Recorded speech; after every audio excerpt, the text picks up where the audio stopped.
everybody. My name is Jonathan Demme. I'm a former board member of the Jacob Burns Film Center, and security has been told to keep me out of here, but I keep managing to get in. So it's thrilling you're here. You obviously have had, somehow you've gotten a sense of how great this film is, because you're here on a Wednesday at 5:30. Hey. And I saw this movie at the Toronto Film Festival, and as did Gina Duncan and Brian Ackerman. And we were individually, we saw it, well, Brian didn't see it. Brian's here now to see it. But Gina and I saw it at separate screenings, and we were independently flabbergasted by this film. Barry Jenkins, the filmmaker, is here with us. He's going to say a few words in a minute. But this is just like, I'll shut up, but you guys, this is a great, it's not just, I want to say, oh, this is a great American film. This is a great world, global film. Barry, as you'll soon find out, you may know it from seeing his previous film, is just a brilliant filmmaker, a great storyteller, completely original. And when I saw the film at my screen in Toronto, I was like, at the end, it was like, oh my God, Barry did a Q&A. I was like, oh, we got to get this to the Burns. We have to. So Barry and some of the actors and the distributors, they start going that way, and I fight my way through the crowd. I swear to God. And out in the lobby, I'm like broken field running. I was like, Barry, excuse me. Congratulations on this extraordinary film, and please, you must come to the Jacob Burns Film Center. You must come. So you guys, this is a huge scoop. Picture opens on Friday here and elsewhere, but it's a great movie. I dare to say it because I know it won't get in the way of you agreeing with me. And let's welcome to the Jacob Burns Film Center here in Pleasantville, New York, Barry Jenkins.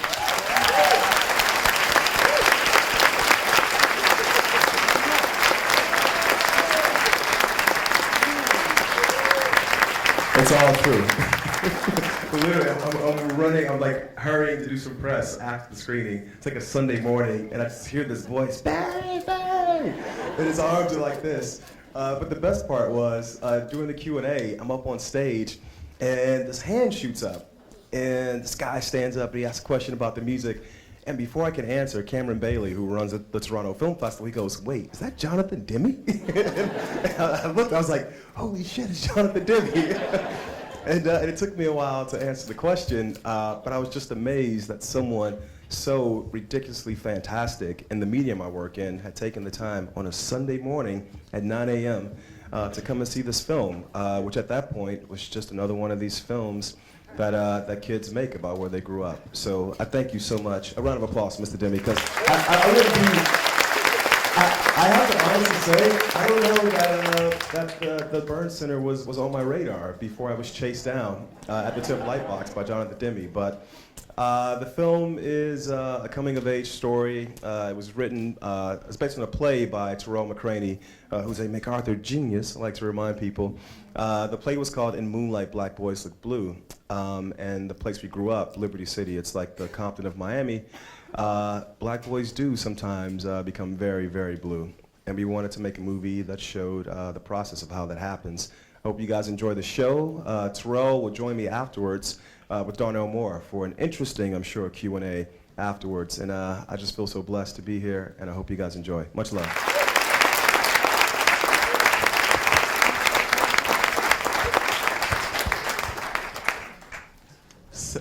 I wanted to make sure we weren't muted still. I was going to invite you all to join me in giving a round of applause to these geniuses here.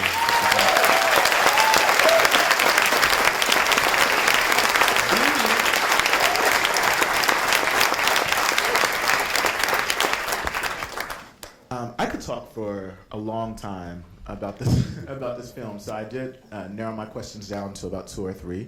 We do want to invite you to ask questions as well. And Tarell, I want to start with you.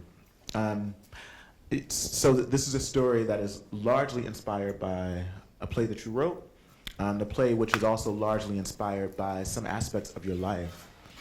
Talk to us a bit about what it feels like to have your story go from a sort of life experience to the stage, now to the screen, and how much of that is I don't know how are you feeling when you're watching this film play out now? When you're watching parts of your life too on screen. Well, what I always say is that the play never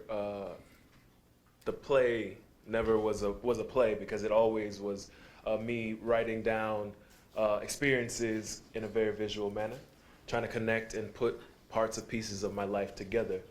Born out of immediate need. My mother had just passed away, and I was on the precipice of going to grad school, so I was trying to figure out a lot of things in life.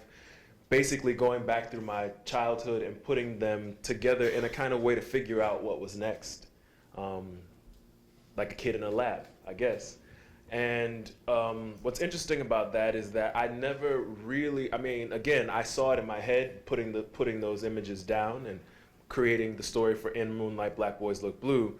But I also never sort of thought past that, because again, it was such a visually heavy moment that I didn't, I don't know if I didn't have the tools, or I just couldn't get past myself long enough.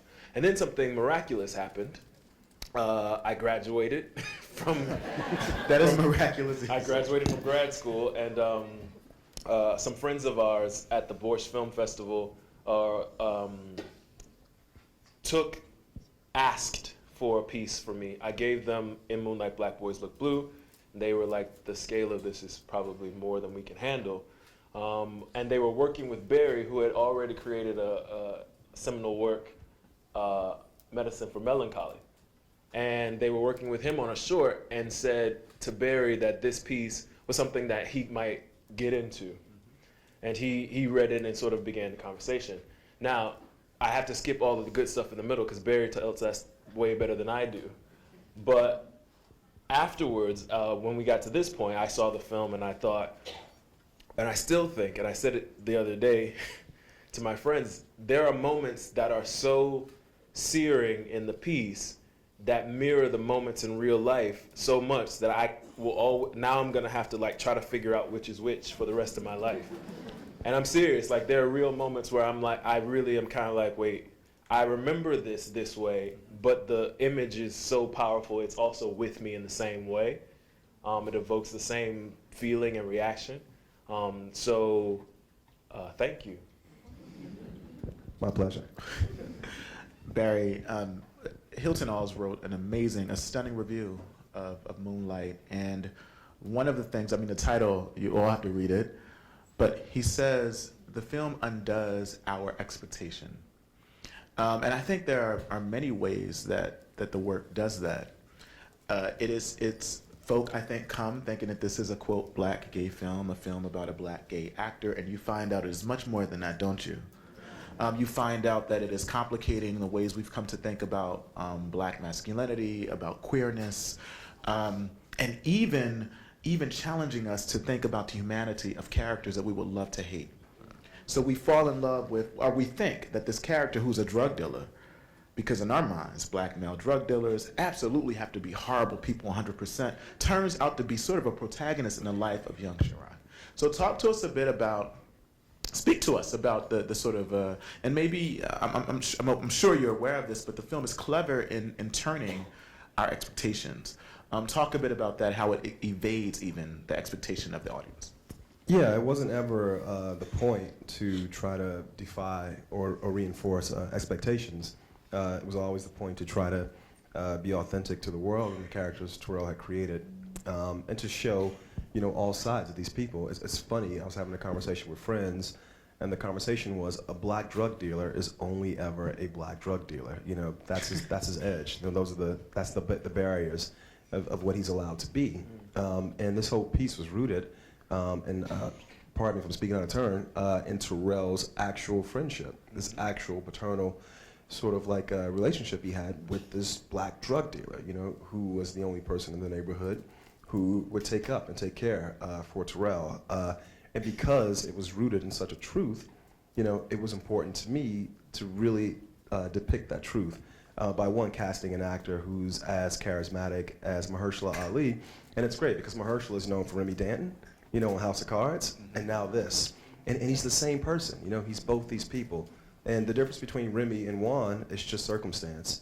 And so in building the character, you know, we just try to sort of really at every step of the way know that this person is doing one thing in this scene, but he could mean something, his intentions mean something completely different. And we try to do that with every character that we were building. And one more question before I turn to the audience. I've watched this film now in two separate occasions, two different audiences. One, a smaller audience that was made up of mostly people of color, black folk. And here I came into this room and I said, oh. And as a critic, as someone who reads films, I was interested in how I would experience watching this with you all.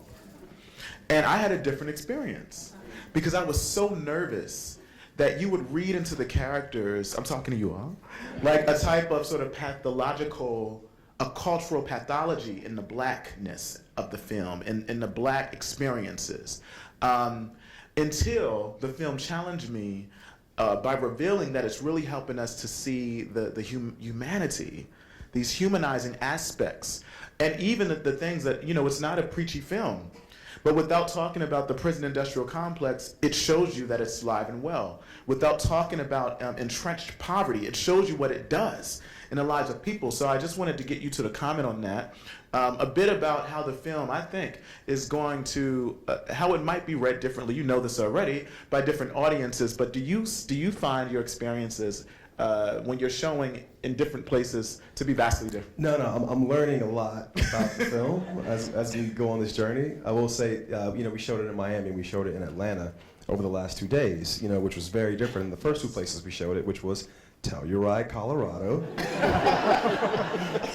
and Toronto, Canada, you know, and then London, England. You know, it's very different audiences than these audiences, and yet, you know, the reactions. I don't have many friends who are 65 and white and from Westchester, but in Telluride, you know, that's part of the demo. The people that come to the festival, and people will come up to me speechless, and I don't know how to have this conversation. So I would just hold them, and people would.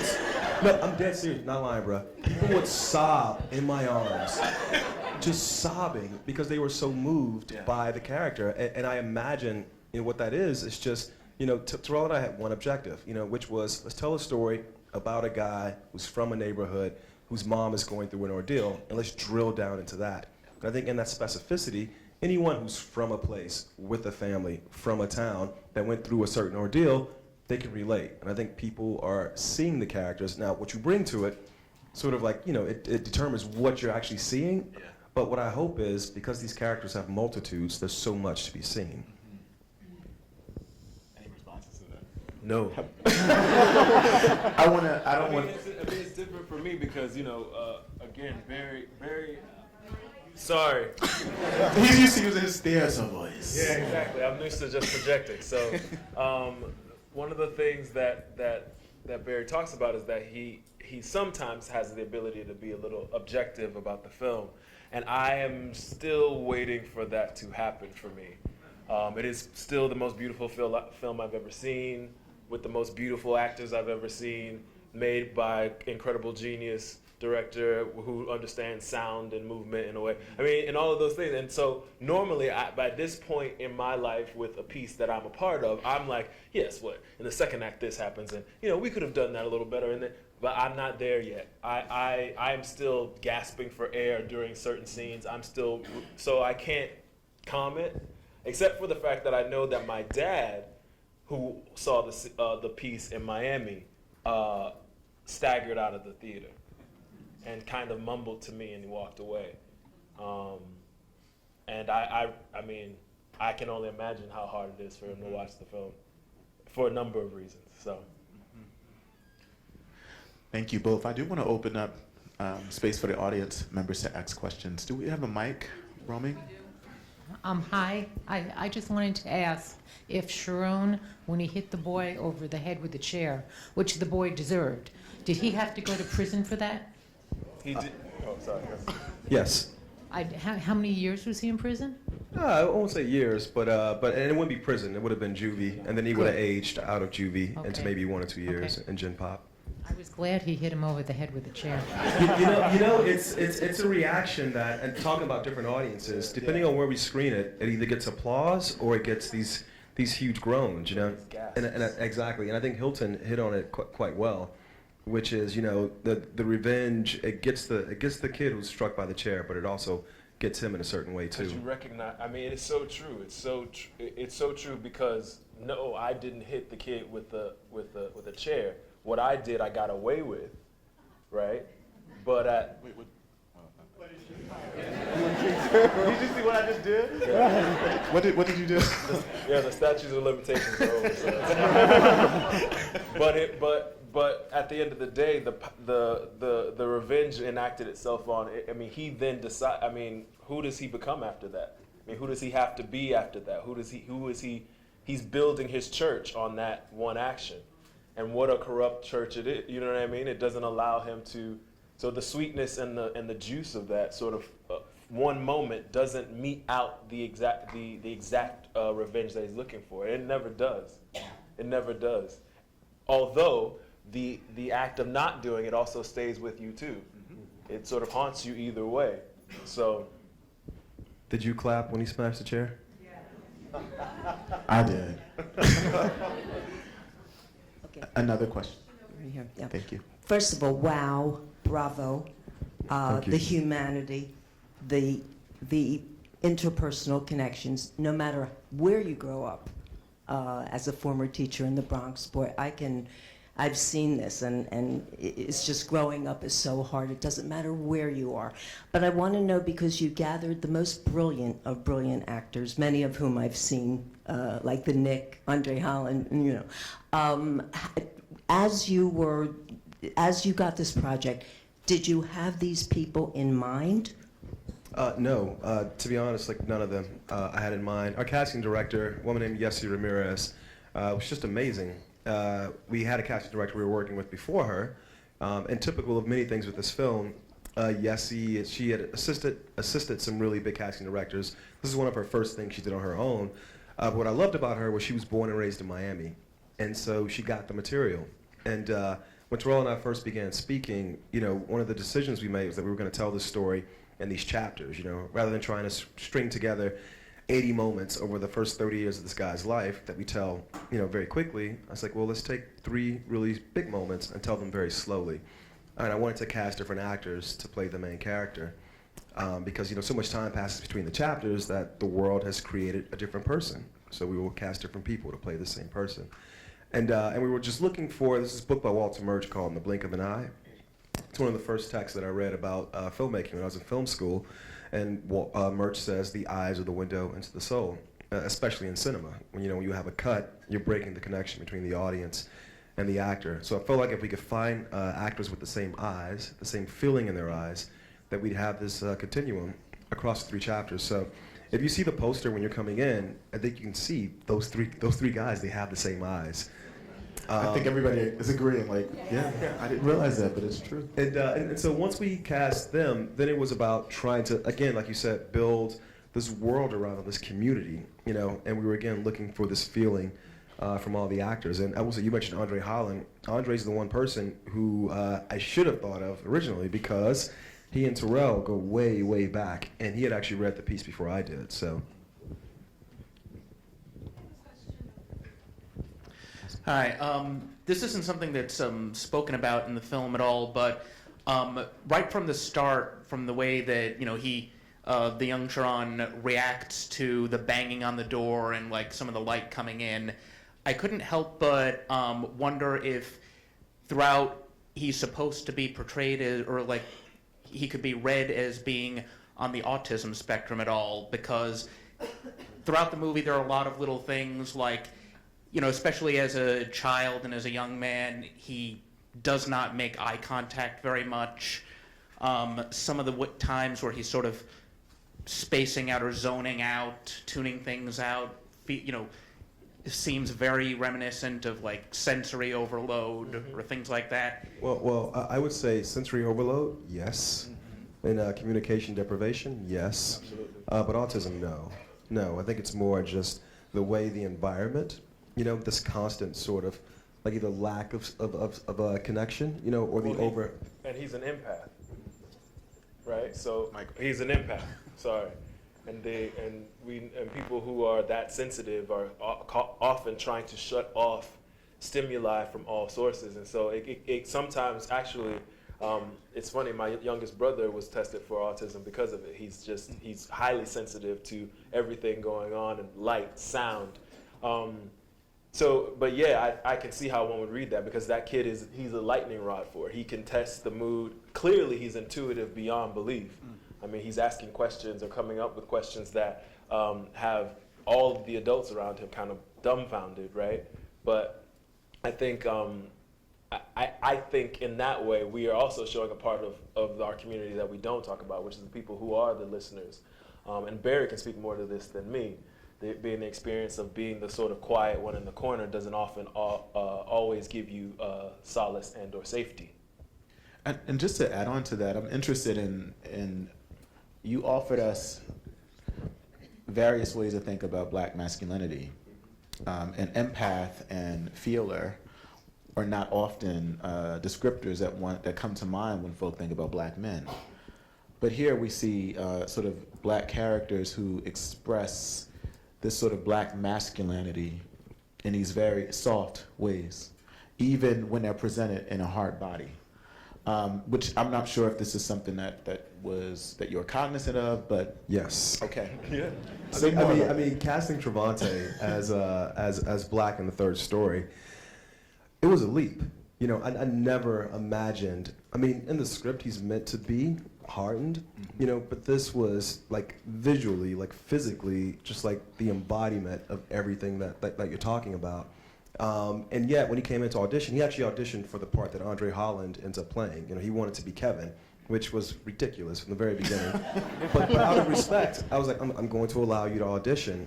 And about halfway through, I turned around and my producer was passing me a note. It was kind of like high school, and the note said, "Not Kevin, Black." And I started to watch him in a different way. And as you said, I could see this, despite the fact that he was like yoked. I mean, he was like 20 pounds heavier in the audition than he is in the film, and all muscle. But I could still see this vulnerability like deep inside. And for me, that was a part of the thesis of the film. You know, that no matter how rough the world is and how much of this sort of like external negative reinforcement you're getting about being yourself, which might be a bit vulnerable or a bit soft, you can't ever fully extinguish that softness. I want to get to another question, but speaking of questions, a strategy that I was really caught by is the question asked, like there were so many questions posed. What's a faggot? Am I one? Do you sell drugs? My mom do drugs, right? Who is you? Like these, did you all catch that? Like these moments that were happening, these very philosophical moments that were happening in the film. Talk to us a bit about that too, the sort of placing of the questions in there and why, because it's not typical that when we're watching movies that type of conversation is happening in that way. Yeah. I mean, Tarell and I speak about how in the neighborhood we grew up in, lives aren't necessarily parallel, they're perpendicular. And so all these things are intersecting and crossing. And when they cross, questions arise. And we wanted to tell the movie at the pace that it's set because we wanted to allow room for you guys to watch the characters and then get to the point where it was time to ask these questions, you know? Because the whole film spins on who this guy is. He's a different person at each of the three sections, but I think it also stems from, in the beginning of the film, you know, he's wondering, who are all these other people, you know? And can they save me, you know? And I think the film is exploration of, you know, what the answer to that is. Yeah, absolutely. I think in conjunction with that, it's also about how society is lobbing all these things at this young man throughout, right? And what we were actually witnessing in his reaction is how he's trying to either adapt to or avoid or walk into those things. So he asks, "What's a faggot?" because they've been calling him that since shot one. And he has no idea what it means. Like he has no idea what to substantiate that, like what to stand that on. And so he's got to ask the one person who's nurtured him enough, who's fed him literally. He asks him, "What does that mean?" And then when and in order to kind of understand the world he's in, he's like, okay, well, let me set everything straight. What do you do? Are you like me? You're not like me. You do this other thing. My mom